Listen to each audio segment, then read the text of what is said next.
Welcome to The Signal, the podcast companion to the only intelligence report in men's health and fitness that tells you what to watch, what to ignore, and why. I'm Andy Feltovich, founder and CEO. Every episode, we go deeper than the newsletter. Longer conversations, harder questions, and the stories behind the data. We don't do bro science, we don't do wellness theater, we question everything except questioning. Every dogma on trial, guilty until proven innocent. If you're new here, The Signal is produced by Andy Feltovich, the flagship company of the Collegium of Order and Flow. Subscribe to the newsletter at the-signal.us. Don't forget the hyphen. And if this episode is worth 5 stars to you, leave a review. It's the single best thing that you can do to help us cut through the noise. Now let's get into it. Today we have Dr. Mather, board-certified family physician who specializes in integrative and functional medicine. He also has a master's in public health from Tulane University and a certification in tropical medicine. Dr. Mather studied under Dr. Neil Nathan, the leading authority on clinical toxicology and author of the premier text on the subject, Toxic. And when Dr. Nathan wrote the second edition of his book, Toxic, he asked Dr. Mather to write the foreword. As always, this is for informational purposes only and should not be interpreted as medical advice. Welcome, Dr. Joe. Great honor to have you today. Thank you, Andy. I couldn't be happier. We're going to start off, as we always do, with your Batman origin story, as it were. Okay. Especially make sure that you touch on the TM after your name, because I had to look it up when I first saw it in your signature, and then when I put it in the agenda, I think I messed it up again. So I'm just going to let you tell the story. Well, so I'm an MD with a master's in public health, and I have a particular master's in public health, a specialty in tropical medicine. Most people think it's transcendental meditation. That would be incorrect. So when I went to medical school at Tulane, one of the reasons I wanted to go is that they offered this degree, because in college I spent some time abroad in Calcutta, India. And so I thought for a while that I would do like Doctors Without Borders, and I wanted the broader perspective on health and the tools to kind of practice wherever.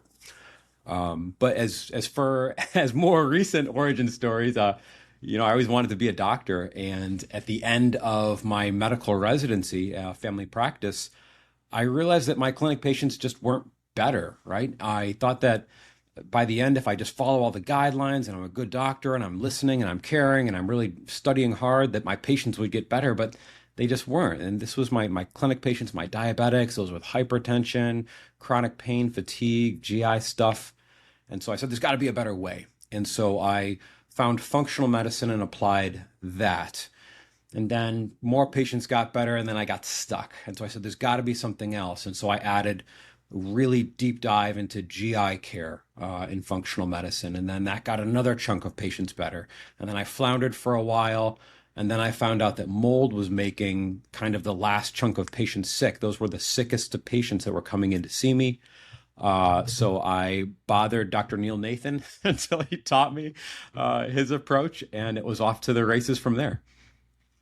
So let's dig into that relationship with Dr. Nathan a little bit. And I told you before the podcast that I always try to tell myself that I'm going to shut up and let the guests do the talking, but we can't let that slide. We've got to unpack that relationship a little bit, because that's how we met.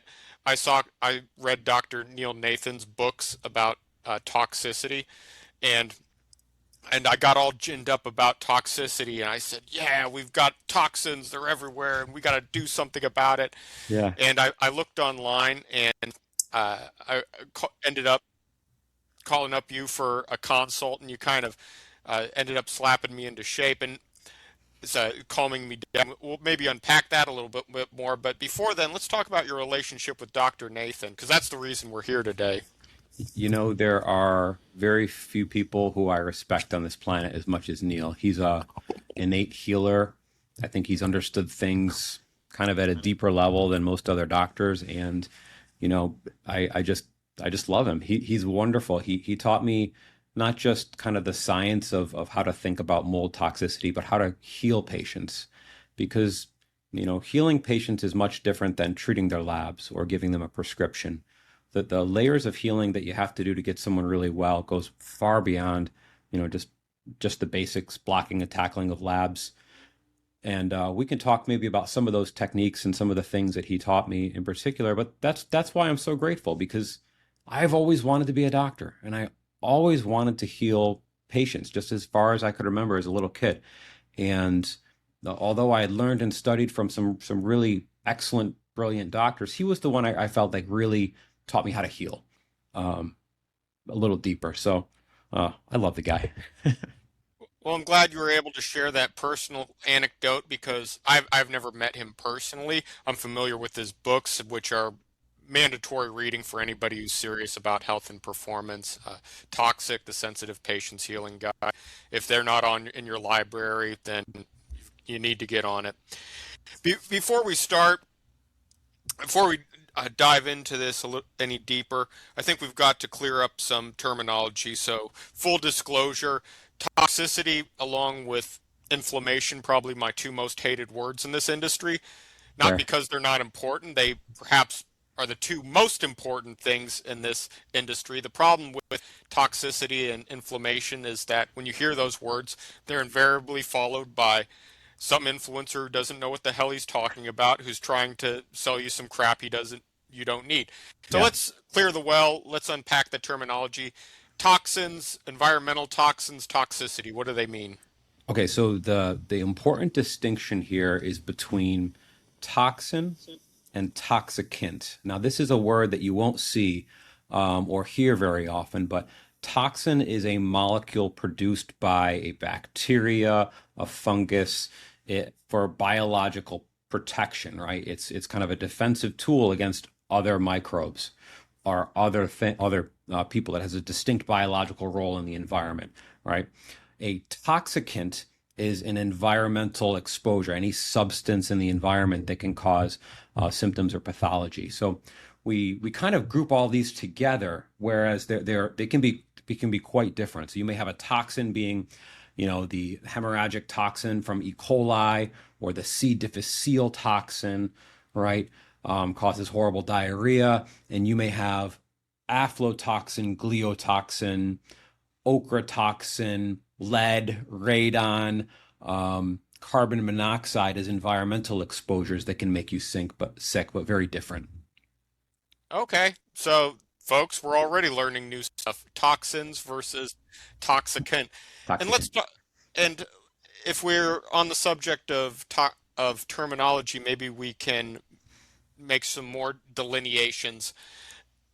True, true clinical toxicity versus incidental exposure to environmental toxins. Where do you draw the line there? Okay, that's perfect, Andy, because the first thing people need to know when they're searching up mold toxicity is that mold does not make everybody sick, and it doesn't make everybody sick the same way. There is a spectrum of things it can cause, and those things can be very different from mold toxicity, which absolutely does exist. So when I'm evaluating a patient and I'm trying to understand, could this patient have mold toxicity? I look at it like this. First, is there any other illness or toxicants that could cause the symptoms, right? You treat those or you rule those out first. And we can talk about my clinical approach later, but that's kind of the first thing that you need to have. The second thing is you have to have clear exposure to mold. It can't just be like, yeah, maybe I've been in some moldy buildings. It was, I moved into that house and 6 months later I had chronic fatigue and depression and new Hashimoto's thyroiditis, right? So you have a clear exposure, and it doesn't mean that symptoms have to be all new. You can have flaring of current symptoms. If you have current issues, you move into a moldy building and all your current stuff triples in severity, that counts for me. The third thing I consider really important is a distinct clinical grouping of symptoms. And this helps us differentiate between mold allergy or some of the other things that can happen with mold as compared to toxicity. So if a patient is toxic, to me, they have to have chronic fatigue, and they have to have a neurologic or psychiatric symptom, right? So that's the kind of pairing of symptoms I'm looking for. Fatigue plus, mononeuropathy, fatigue plus motor weakness, fatigue plus dysphonia, um, fatigue plus brain fog, memory loss, or fatigue plus new anxiety, new depression, psychosis, right? Fourth is that for me as a medical doctor, and because people still don't understand that mold can cause illness, I want a biologic marker confirming this. And so the two tests I like to use are a urine mycotoxin test paired with blood work showing antibodies to molds, not the toxins, but to molds. So long answer. I hope that wasn't more than you were aiming for, but that's how I More, view mold toxicity.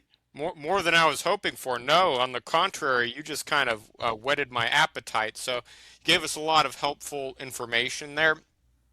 One of the things that I hit on was the chronic exposure, not incidental. Uh, you caught a Yeah, whiff of this. because You I practice in New Orleans, right?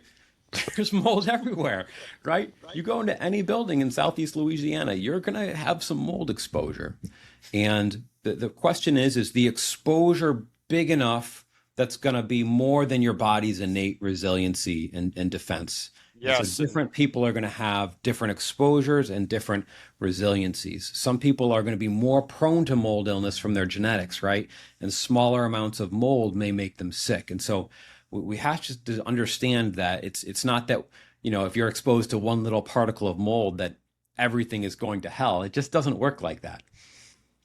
so let's talk about that a little bit more. Your individual susceptibility to toxins, and two, your innate ability to deal with it, Mhm. because you're, like you said, especially in New Orleans, or here it's not much better in Florida. You if you hold a 2x4 at arm's length long enough, you'll get some mold on it. So let's talk about, if you don't mind, Yeah. your body's innate defenses against incidental exposure, and how those work and how they get overwhelmed. Well, it's hard for me to say too much on that angle because I don't see those patients, right? They don't come into my office if they're kind of constitutionally strong and their immune systems are up. I see the patients who are more vulnerable to mold. So maybe I can tackle it from that perspective, Andy. And I see a couple commonalities for those patients who come in and they're more susceptible. One is hypermobility. So hypermobile Ehlers-Danlos syndrome.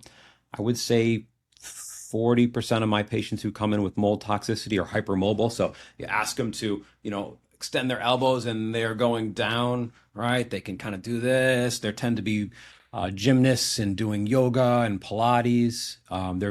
They're flexible. Their connective tissue is more bendy, and that makes them susceptible.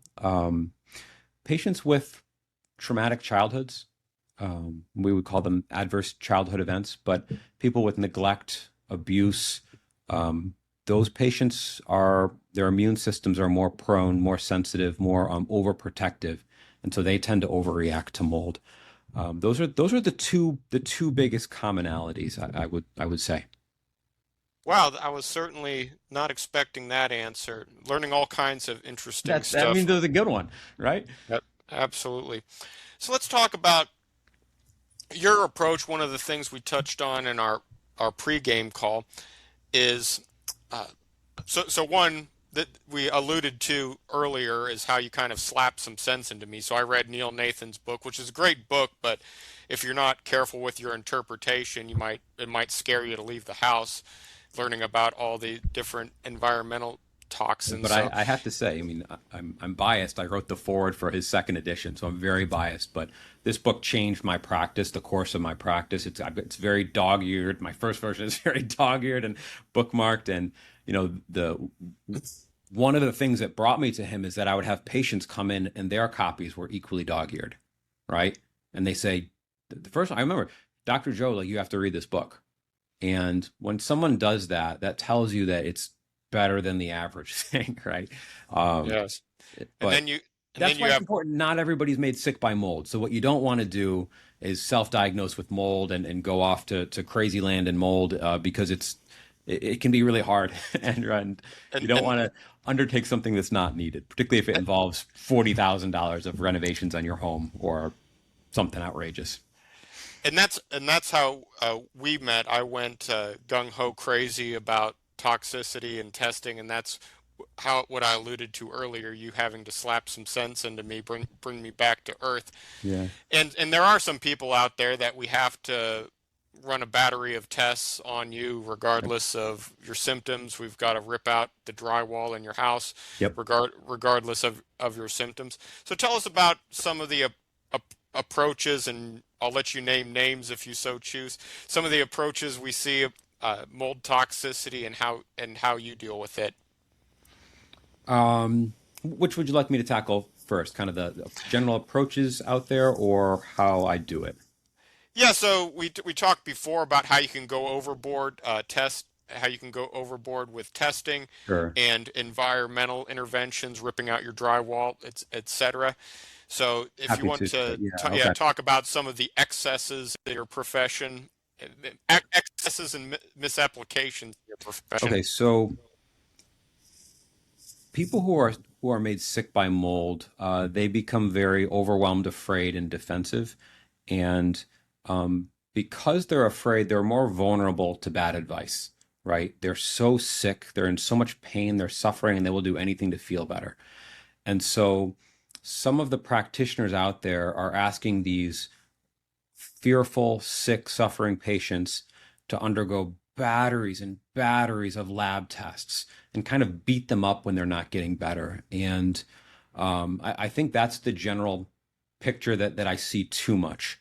And unfortunately, a lot of this comes from the physicians who are trained by Dr. Richie Shoemaker. So he coined CIRS, chronic inflammatory response syndrome. He coined and made that up for his kind of definition of how mold is. And from that, because he's brilliant, he has all of these algorithms and kind of flow charts on how you treat a variety of biomarkers. But unfortunately, even though we got to give him credit for being one of the first guys to bring this on the scene, I think that there's a better way. You know, he had a very first crack at it. And I think as we see more patients, there's just a better way to do it because the doctors that he trains are asking patients to do blood work that is usually minimum $1,000 a pop and get that regularly, which causes a lot of expense. And unfortunately, a lot of the lab markers, this is VSH, it is C4A, it's TGF beta. These are inflammatory markers that go up and down for reasons, random reasons, hundreds of reasons. But these practitioners are saying, oh my gosh, your TGF beta is high. You have mold in your house. Start knocking down walls, right? Or you're not doing it enough because your TGF beta is high, your complement factors. And because so many things can do that, that's so unfair to a patient. You make them feel bad because their lab markers are up when it could just be random error. So I think that we have to get past that and recognize that doing too many labs can hurt patients. If it causes them more fear and it doesn't change your treatment plan, you shouldn't be ordering them. And that's part kind of the exciting conclusion of our first introduction, that first consult that we went on when you slapped some sense into me as I alluded to, because I was all gung ho about testing, and I actually had researched the exact tests I wanted to do, the labs I wanted to do, and I you were remember. like, You were going to go dude, big. Go yeah, big or go home, right? exactly. And you basically said you were professional about it. You basically said, Andy, put down the crack pipe and take two steps back. And it makes a lot of sense now that you're thinking about it. Now, I'm an economist by training. I like data. I You like want to the count data. things. I like tests. But again, an economist, Well, these things have costs and benefits. the from my perspective, the more tests a doctor orders initially, the least likely they're going to be able to help you. Because let's pretend the false positive rate of just any single test is 5%, right?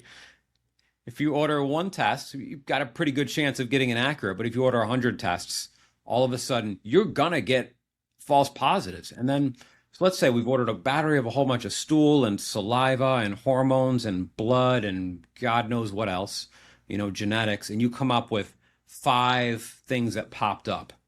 Which path do you go down? That doesn't make things easier for you as a clinician.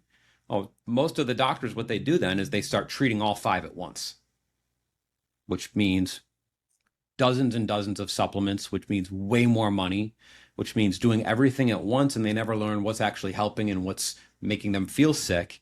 And so they just get completely lost and they spend their whole careers just wandering around random paths instead of what's a better, simpler way to get people better. And so you talked before about about context and individual variation. If they're like me, I come from a strength and conditioning coach background. One of Hmm. my specialties is body recomposition and weight loss. And I have people weigh themselves every day. I know personally my record is I think I had a 7 or 8 pound difference day to day. But that's just stepping on the scale. That's costless. That's if Yeah. if I pull $1,000 blood draw and you happen to get me on a bad day, an off day, that with no context and with only one test, that's a pretty expensive fluctuation. Hmm.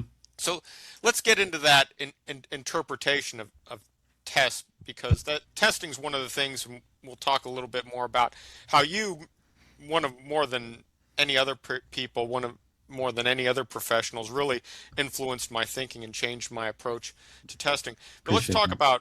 uh, let's talk about context because toxicology in the urine could mean one of two things. It could Yeah. toxins in the urine. It could be good or it could be bad. Hmm. And tell us about why context matters. Okay, so we'll use the urinary mycotoxins as kind of the example here. So um, I already mentioned that toxins can be produced by mold, and these are harmful to the body in a number of ways. And when you get exposed to these toxins from the environment, if you live in the developed world, or from moldy grains, corn, rice, if you lived in the developing world, right? That's where it's going to be oral intake versus environmental. You get exposed to the toxins, and the body has to get rid of them. And it gets rid of them in the stool through the bile, or it gets rid of them through the liver metabolizing them and kicking them to the kidneys to remove the toxins. So if you get a really high mycotoxin test in the urine, it takes a bit of guesswork to say, is this because this is perhaps a really young patient with brand new, fresh kidneys and liver cells, and they just pump out the toxins, which is great, right? Or is it someone who's just being exposed to a huge number of toxins? You have no way of knowing, right? The other issue is that the one of the labs, real-time lab, that I actually like the most, isn't corrected for urine, right? So you can have a really concentrated urine sample or a really dilute urine sample, and you can't tell, they don't tell you that. And so you can have error there. This is why I will get a one-time urinary mycotoxin, and I encourage my patients not to retest it. There's too much variability. I don't think it's worth the fuss, and it keeps cost down. But I've done enough of these that I can kind of have a sense now for where they're going to be. And so it's still a useful clinical tool for me for diagnosis. I do pair it with blood work, I think, to give me a little bit more accuracy. But what we don't want to do is follow the urine mycotoxin test time and time again, and it drives us crazy. It drives doctors crazy. It drives patients crazy. Okay, so we're here, and now we see the toxins down. Is that because they're all out of the system, right? Or that's because we have less exposure? Toxins are up. Is it better detoxification, or am I being exposed more? You just go crazy, and so I think we need to be careful about labs, particularly labs that don't have a kind of gold standard validation. And unfortunately, we don't have that for most of the tests that we want to use in mold. Yeah, that's one of my criticisms. So I alluded to the influence that you had me, that you had on me, and it one of the things that came out of our initial contact was I just after I settled down from my initial enthusiasm for testing, I thought to myself, I thought about the fetishization of testing in this industry, especially other health and performance coaches Let's like talk myself. about that. Yeah. and you can and you see it in their marketing, right? It's like, oh, we have the most exhaustive panel of tests you're gonna get, Yeah. and we Yeah. analyze everything. And you've even in our brief conversation, you mentioned a few things before the individual test, the sequencing, the context matters. So, is there something you were going to add to that? Well, I think that unfortunately we have to talk financial pressure if we're going to talk about why there's so much on testing. I think our society, we just like data. We like being able to make things black and white. And the promise of a test is that you will have a definitive answer, right? This thing will be bolded and therefore it's a disease, and this thing won't and it's okay. This thing is low, so it's a deficiency. And we want to be able to make a very complicated, ever changing biologic organism into black and white so we can deal with it. But labs are rarely that. They are almost never that. So we want to be careful. Now, it's very convenient for lab companies to generate positives, right? So if they have any little wiggle room on their reference range, they want to generate a positive because that means it's more likely that the patient or the doctor is going to reorder. And there's no one checking this. There's no one checking what is the best reference range for your secretory IgA in your stool test. Is that for men? Is it for women? Is it for all adults over age 20? Did you include black people? Where is this coming from? Where is the ethnicity? What does it do? Like if you have it above a certain range, does that mean colon cancer? Does that mean IBS? You just don't know. And the financial pressure makes this all bad. The other thing is that most functional medicine doctors, they sell labs for profit, meaning they mark it up. They sell it for the whatever the MSRP is. The lab takes a cut and the doctor takes a cut, right? So if you have a financial incentive and you're making 20% on each lab, that you're going to want to order more. And it doesn't really matter what they say. You're kind of happy when there's a lot of positives because you have more tests you can recommend that a patient does. So I think that's the dark underbelly of functional medicine testing and a lot of the underbelly of the testing you're going to see, because this is not slowing down. The direct-to-consumer testing market is rising exponentially. And so you're going to have a lot of patients getting a lot of junk because these companies don't have an incentive to validate and see what is a good marker for your health. They want to make money. It's their companies. I mean, you can't really be mad at them, but if you don't understand that, then you're likely to do yourself a lot of harm.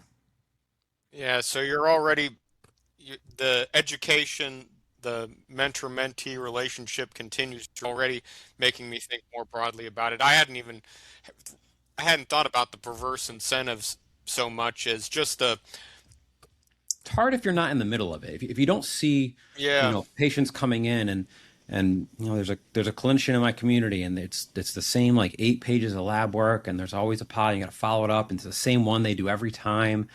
I see patients who come in and they'll upload PDF after PDF after PDF of like 20 years of testing and they're still sick. And so at one point you're saying, I'm not going to look at your labs, like honestly, because you've done them and you're not better and you've been sick for 20 years. Let's Yeah. start new and just listen and think. And most of the time, you'll get the answer there.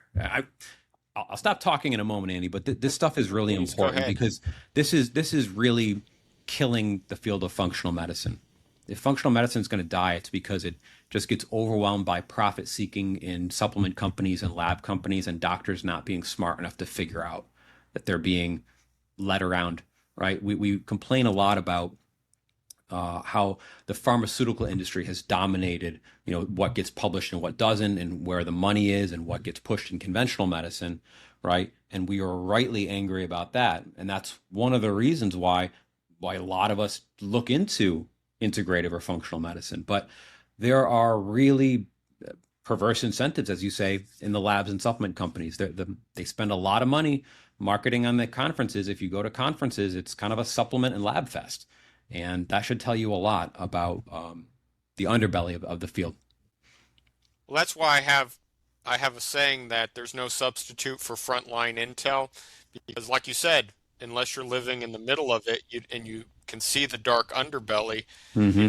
you never know. From my standpoint, the what I see is the testing is a substitute for doing something. You get the You know, you get the dopamine hit of, yeah, I'm doing something, and then yeah, I mentioned something similar to patients. I'm like, a test will never heal you, right? If you have the choice between spending $500 on a test or $500 on a gym membership, and you're going to put on, 2% body muscle, go spend that resources on the gym every day, right? So there's so many, we talk about how we spend patients and how we can actually help people, but I think people kind of overlook that testing doesn't make them better. exactly, testing doesn't make it better. Spend that money on a gym membership. Let's talk about what does make you better. So we kind of talked about a genuinely sick person, not somebody who has Hollywood toxicity and they need a cayenne and lemon pepper shake, detox shake. Somebody Uh, comes in with a true clinical toxicity. So let's walk you through that initial contact to resolution. well, first, I'm stealing Hollywood toxicity. That's gold. Uh, Second of all, so when I have a patient come into my office, I'm a medical doctor, and so the first thing I have to do, because a lot of them will come in and say, I have mold toxicity. My first job is there anything else going on here? Not just to say you've got mold toxicity, but think about all the things that could be causing the symptoms. So very broadly speaking, I have a three-part heuristic in my brain whenever someone comes in to see me. And the first is kind of the widest, most important base. And these are the general, I call them fundamentals. They're lifestyle changes. They're things that are basically free, and they're the least likely to hurt you, and they're the least likely to make you better. And for some patients, if you don't fix this, for all patients, if there's a problem here, you're going to struggle on higher levels. So you have to get the basics done first, right? So that's the first part, is that they meet the general fundamentals, and we can unpack those later if you like. The second is almost always the gut, right? You've done the fundamentals, they're still sick. What can you do with the gut? Because the gut is really easy to treat. You put things in the digestive tube and it's right where you want it to fix, right? You change your diet and it's right there. And this is the second piece, because fixing the gut is most likely to clear up other symptoms. It's the one organ system that's most likely to give you benefit outside the GI, right? We know the gut thyroid axis, the gut brain axis, the gut skin axis. You'll fix the gut and you'll see rosacea and acne drop. You'll see cognition and brain fog improve. You'll see improvements in body composition and lipids. And so when I'm working with patients, if we haven't done, if the fundamentals are there, then I go to the gut, almost always, right? And then the third is disease specific. So a lot of people would say, it's environmental, gut, and then toxicity does everything, or Lyme does everything. But I think that this is where the most skilled practitioners have a very wide experience in a lot of different illnesses, because these are the things where it's going to be a little bit different if the thing on top is heavy metals versus rheumatoid arthritis versus an autoimmune thyroid disease versus mold toxicity. They're going to be treated differently, and you'll need different things. So a lot of my patients, 40% are mold. It's do the fundamentals, fix the gut, then go to the things that help mold. But that's not universal in my practice, right? Well, thank you. That's extremely helpful. So let's talk about let's talk about what happens with the toxicity. So you get to the top of the pyramid, and they've got actual mold, serious clinical mold toxicity. And one of the reasons I bring this up is the dangers of DIY, do it yourself. How you can, if you don't know what you're doing, you can actually make it worse. Absolutely. Okay, so we have we'll say a standard mold patient. So the fundamentals for them are going to be not being constipated, not being exposed to more mold than their system can handle, right? That is just, if they're being exposed to more mold than their system can handle, they're not going to get better, right? So you have to make sure that's done. Many of them have mast cell activation, and if you don't calm the mast cell, you'll have trouble giving them the treatments they need higher up. A lot of them have what's called limbic dysfunction. And limbic dysfunction is where the brain is trying to protect you, It feels poisoned and toxic. And so it tries to protect you, but it does so by having you react to a lot of environmental stimuli. So this is where people may have EMF sensitivity or multiple chemical sensitivity, or that might be driving MCAS or other immune responses. If you don't clean those things up, you're not going to get well.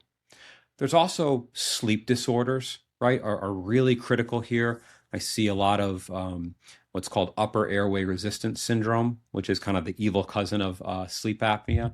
And this holds a lot of people back. A lot of chronic GI issues hold people back. So then you're kind of have moved there to the gut.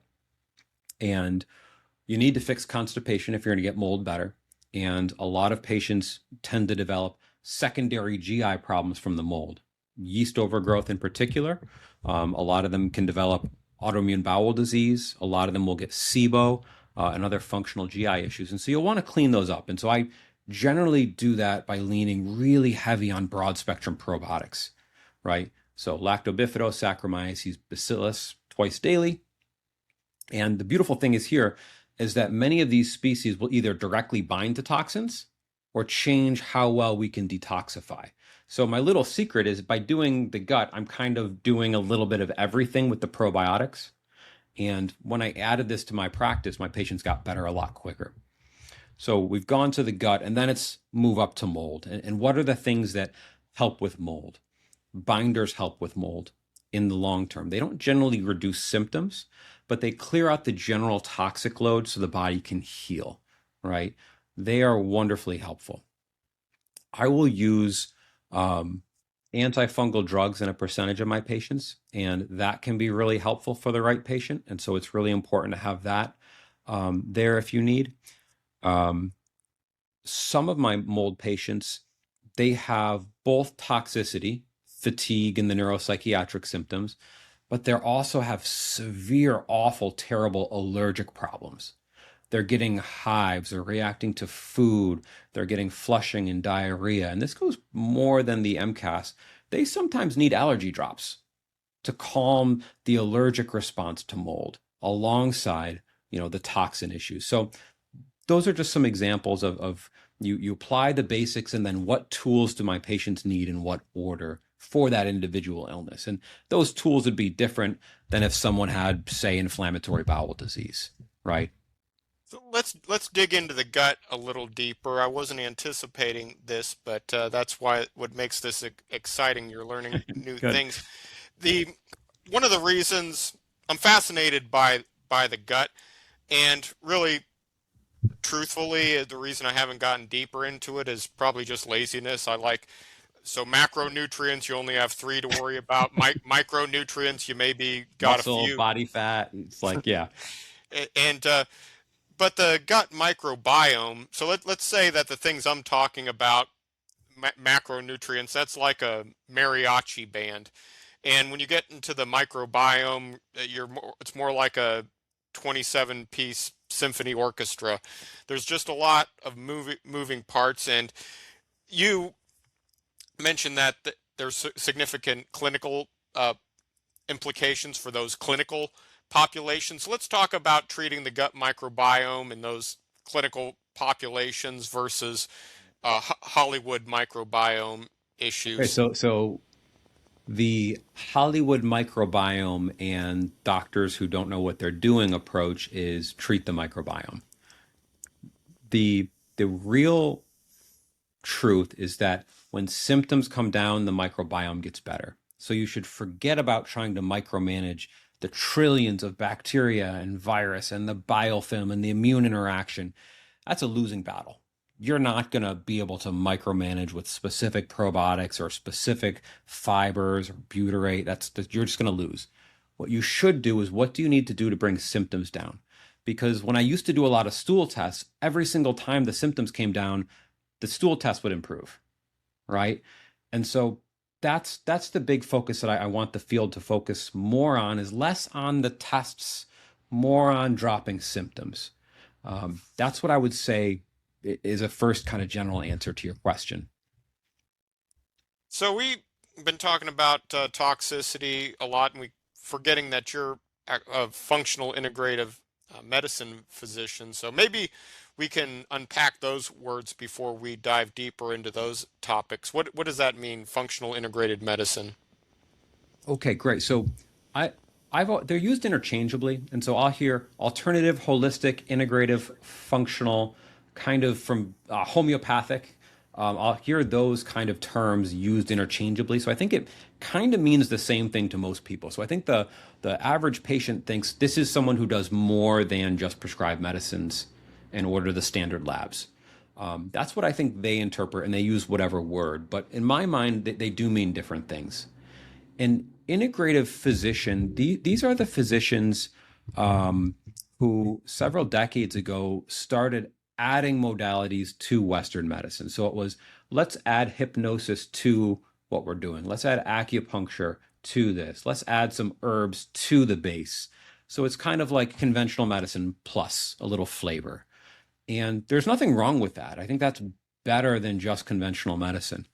But to me, functional medicine is a question more than a thing. It's what is driving my patient's symptoms and illness?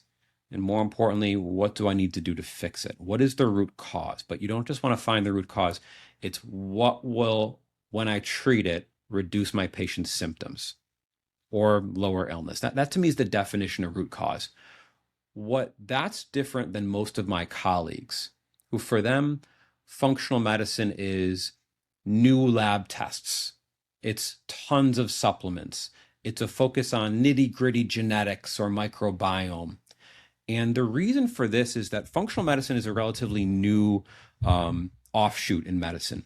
And it was most influenced by Dr. Jeffrey Bland, who is not a clinician, but a biochemist, a PhD biochemist with deep roots in the supplement industry, right? So as he was one of the major charismatic, brilliant guys guiding functional medicine, it definitely colored where the field went. And so you'll see lots and lots of lab tests, lots and lots of supplements, lots and lots of nutrient replacement, ideas that if you just fix nutrient deficiency, things will get better. That's kind of how a lot of people approach it, as a collection of advanced tests and supplements and herbs that are different than conventional medicine. But I think the field needs, that's good. It's better than just, I'm going to order a CBC, CMP, TSH and tell you you're fine. There's more value there. There's so many things that do help here, but that is a dead end. It's too expensive. It can't reach enough patients. And it ultimately has too many ideas in there that just don't work. So what we need to do is move functional medicine from this testing supplement craziness to more of a practical, what actually reduces symptoms? What is the root cause of the hypertension? What is the root cause of the IBS? Because those can be different things. Or you could have someone with chronic fatigue and depression, and some might be mold, but some might have carbon monoxide or lead toxicity or one of 100 things. So that's the big distinction that I want the field to go in. Preoccupation with labs to preoccupation with reducing symptoms and disease. Wow, amazing. We're so much on the same page with our approaches, even though we approach health and performance from the different perspectives, physician versus strength and conditioning coach, focusing on root causes and leverage points and triaging pain points. So the reason I wanted to clarify those definitions, functional integrated medicine, is because you're not just the toxicity guy. You are a functional and integrated medicine physician. So for those of us who don't come into your clinic presenting any symptoms of toxicity, what should we be doing at the different life stages, both in terms of testing and overall maintenance? My answer here is that everyone already knows that you should eat healthy. Everyone already knows that you should exercise, right? That's kind of, people now kind of think that's all you have to do. But from my perspective, the thing that's missing the most, that is usually more important than those, is sleep. Quality of sleep, amount of sleep, making sure there's no sleep pathology. And there are so many even advanced toxicity cases that come in and they've had sleep apnea the whole time. They've had upper airway resistance syndrome, and we popping open their nose and we do a dilator and we do nose spray and they're just better. Or they get a turbinate reduction and they can finally breathe and then they heal. Sleep is so important. And in our American do more productivity, I'll sleep when I'm dead bull crap, we don't prioritize this, but it's way more important. You'll become psychotic within a few days of not sleeping, right? And we know that you don't become psychotic after a few days of fasting. In fact, you usually feel a whole lot clear-headed and great. And you won't become psychotic if you don't exercise in a few days. So some people might, but they might want to check their so schedule. We've got the holy trinity of sleep, diet, and exercise, and to that, what other testing and what other things do we need to be doing at our different life stages from just a general maintenance and physical and annual checkup perspective? It's different for everybody, Andy. Maybe if you ask me for a particular group, I can give you a better answer, but there's not like one more big principle, at least it doesn't come to my mind right now. Okay, I'll give you a case study. So there's a very handsome 47-year-old male, salt and pepper hair. He's strengthened. His name rhymes with Schmandy. His name's rhymes with Schmandy. We can't say what his last name rhymes with, and so his history of heart disease. In fact, I think we're batting 1,000 and not in a good way. So my paternal grandpa, my dad, and both of his brothers had coronary events. Okay. All right, let's do it. Yes. So heart disease and lipidology is one of the things I dove into when I was trying to figure out what do patients need to actually get them better. And from my perspective, every adult over age 50 should have a blood lead level checked. It should be a one-time, because we know if your blood lead level is over 2, you're at risk of cardiovascular disease, stroke, hypertension, and death for all cause raise. So you need to know, do you have elevated blood levels? They should have a coronary calcium score, because we want to detect coronary disease before it's symptomatic. You don't want to wait until you have chest pain to know that you're developing clogged or narrow arteries, right? So a coronary calcium score it's $100. It's a 10-minute CT scan. You should know. What is it? 0. It should be 0. The test you want to get a 0 on. And then you want to get the actual lipids, because there's this really dumb idea out there that as long as your insulin is low, your LDL can be really high, or as long as you sleep well and eat a lot of carrots, doesn't matter what your LDL is, or if you go running a lot. But LDL is an independent predictor for heart disease, stroke, dementia, death. The higher it is, the higher those things are. So for me, it's kind of silly to ignore that. You want to get your patient eating carrots and running and exercising, but you can't ignore that. And so a lipid panel with something called an ApoB, apolipoprotein B, and something called lipoprotein little a. They give you the rest of the color you need to make sure that the $5 lipid panel is accurate. Shall I tell you a little bit about ApoB and LP little a, or is this too much in the weeds? You know what? Let's go there. All right. This is the ultimate health and performance nerd out. So how much can we get in 1 hour? Yeah. So the lipid, now this is what people call LDL, they call bad cholesterol, which is, again, pretty stupid. If someone says bad cholesterol, it means they probably don't know what they're talking about, because an LDL is a bubble, right? And inside it has triglycerides and cholesterol. So it is not cholesterol. It is a carrier molecule for cholesterol, okay? And the $5 lipid panel that we run from a standard lab estimates LDL. And about 20% of the population, that LDL you get, it's not accurate. It might be lower, it might be higher, but you need to know. And so the way we can do this is that every LDL has a protein on the outside. So we got this bubble, and there's a protein kind of wrapping around the outside. And it's called ApoB.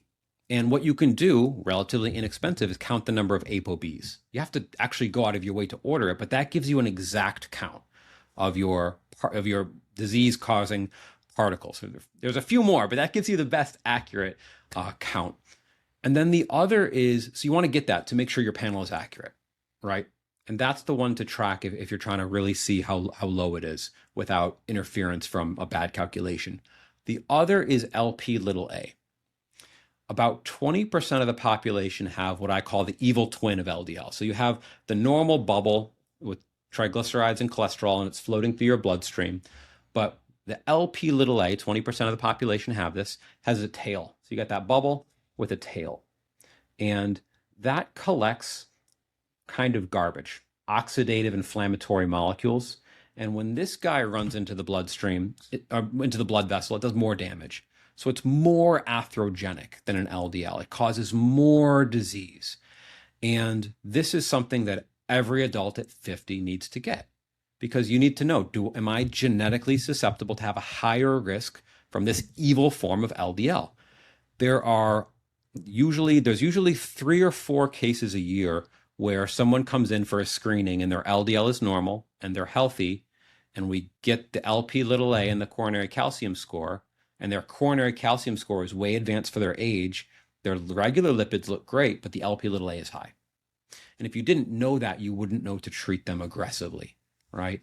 And so, and this is a big deal. The risk is pretty tremendous when you have LP little a. And there's usually a story in like the New York Times for like a runner eating celery and he just dies at age 55. It's from this LP little a problem. 20% that's a lot of people. Yeah, that is non 10 to 20%, but 20% have like a mild elevation. There's kind of a little bell curve even at that 20% where more people will have kind of moderate elevation. But you'll see people with LP little a's in like 200, and it's pretty nuts. So let's touch on that theme. We talked a lot about testing, unpacked a lot today, covered a lot of ground. Perverse incentives, the fetishization of testing. And you, again, kind of shaped my approach, my thinking about this. You said testing not so early that we scare you, not so late that we can't do anything about it. So the Goldilocks. I thought that was smart. The Goldilocks prince. Yes, I'm paraphrasing. You're making me sound smoother. So that's your new eponymous saying, the Goldilocks principle of testing. What I like to do is when I'm working with a patient and they have SIBO, right? I know the normal timeline in which I expect them to get better, right? If they're not significantly better at the 3-month mark, I'm missing something. So that would be the time to say, okay, what am I missing? And the same thing with a mold patient. If I'm treating them the right way and they're not being exposed to a ton of mold, they should be getting a bit better month by month. It may not be a straight line, but it should be generally up. So particularly at the 6-month mark for my more complex patients, if they're not definitely better, that's absolutely the time to draw back and say, what are we missing from a lab perspective? Is there one of the more little known or little thought about issues here that could be holding you back? Or is it something else? But so I think more doctors would do better to start with the things they know will help for the condition. And if they get better, great. They don't, that's when you go in with a heavy hand on labs. The Goldilocks principle.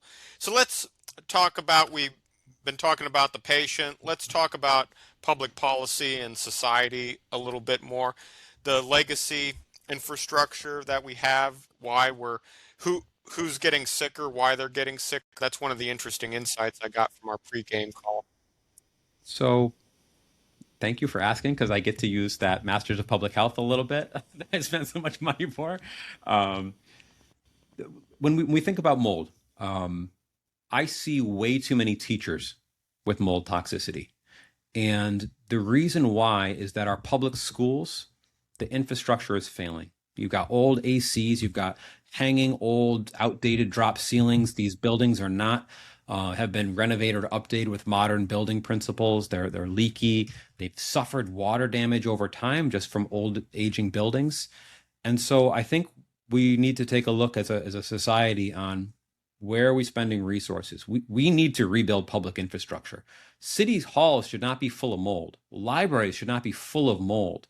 Our public spaces should not be full of mold. The place where we teach our children, a lot of them are being exposed to neurotoxins that affect their brain directly. We have to ask ourselves, are some of these behavioral problems at school related to toxin exposure. There's more of this going on than you would think. And that has catastrophic consequences on our society moving forward, right? If we are not developing a safe place for kids to get educated, we're really failing.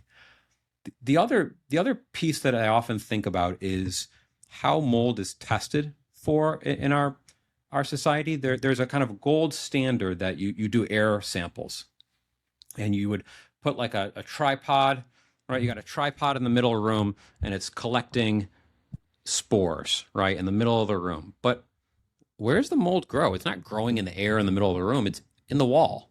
It's under the floor. It's in the subfloor. It's behind the cabinet. It's on the back of that mirror from the vapor barrier. And so we're testing for it where it doesn't really exist. And they would say, okay, well, if the spores in the middle of the room are higher than the spores outside, it's a positive test, which is quite frankly ridiculous, because most of the time, if the spores are higher in the room, you just see the mold on the ceiling. You just see it crawling through. There's no question, right? But the reason why this testing persists is that you can reassure a lot of people. Oh, it's fine. So you are a big multimillionaire with huge office spaces. Oh, it's fine. Look, we did the testing. It's fine. I know that half your floor are constantly sick with sinus infections, and they have new PMR, and that person has thyroid, and this person has autoimmune bowel disease, and they didn't have that before working here. We know that, but it's not the building, right? It's people are hiding behind this really poor testing modality when it takes an expert to really come in and say, is there mold in this house? Where could it be? And even the best mold inspectors in the country will miss mold. It's hard to find. And so we need to move on from this idea that just air testing is sufficient to declare a building safe or not. That's an interesting insight. By the time it gets bad enough that the test will detect it, you don't need a test. That goes back to Bob Dylan, don't need a weatherman to know which way the wind blows. That's right. Well, Doctor, unfortunately, we're coming up on time. All good things must come to an end. So that brings us up to the lightning round. So what is one health trend or product you would like to see go away, or at least stop hearing about? I would like to stop hearing that MTHFR is the cause of all chronic disease. It's a gene mutation that's usually insignificant except for in psychiatric problems, but because doctors and supplement companies like to sell methylated vitamins, you hear that MTHFR is the cause of all evil. That's learning something new every day. So you spent your career helping patients who are failed by everyone else. What is the one thing you wish you could change in conventional medicine? Easy. I would make the TSH test, I would make the range higher, because patients don't benefit from treatment with thyroid hormone until the TSH is 10. And they usually only benefit if the TSH is above 10 and the free T4 is low. I'm saying this because 23 million Americans are on thyroid hormone, and probably 21 million Americans don't need them. So we have this epidemic of thyroid prescriptions going out to people who don't need it because doctors don't understand the labs. They're seeing any tiny bump in the TSH and they put them on lifelong hormone. And this is not just conventional doctors. This is the functional medicine doctors, because they're taught that you have to optimize a thyroid. It's dumb. It's harmful.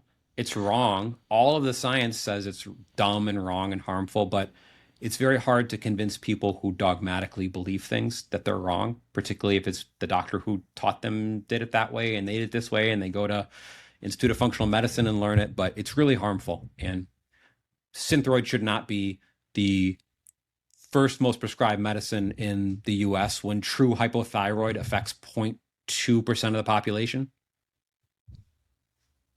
So that's interesting. I said this is the lightning round and we were almost done, but I can't let that go. Is it really that? And I get it. Ideas become entrenched. I fight a lot of this in the strength and conditioning world. It's builds character. That's how I came up the hard way, and so do you.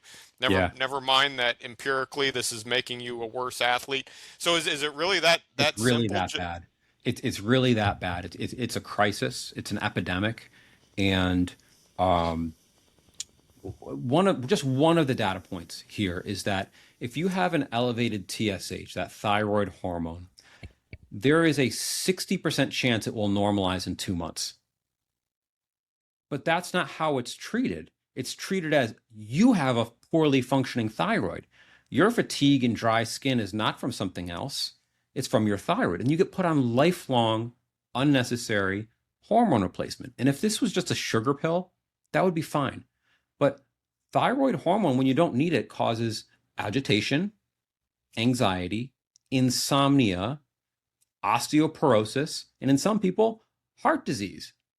So, and who gets put on it? It's women in their 50s and 60s. They got a little bump in their TSH. They don't know that when they suppress their TSH with the hormone, that it's thinning their bones. This is causing a huge amount of under the radar problems. And they'll just chalk off, they bring on the thyroid medicine, they feel a little anxious, and I just must have anxiety. I must need Lexapro. I'm not sleeping well. I need melatonin or valerian root or Xanax, right? It's a big deal. And that would be the thing that I would change if I could be king of all lab values for a day. One more. Here's the thing. They did a study in Calgary. They did a study in Calgary where the hospital, the TSH range usually was, I can't remember exactly, but say 2 to 6. 6 was the upper number.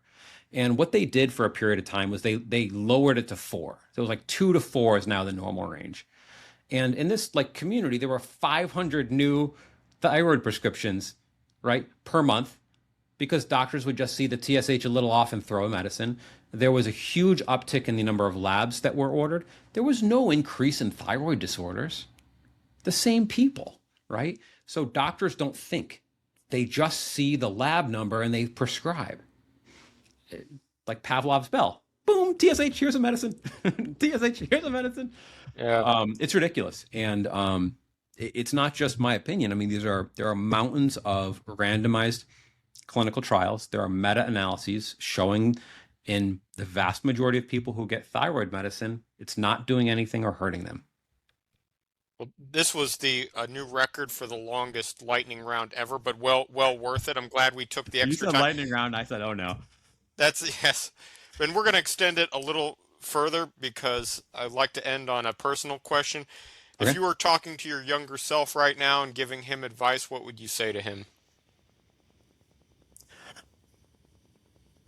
I would go back to little Joe, like preteen, teen, early teens.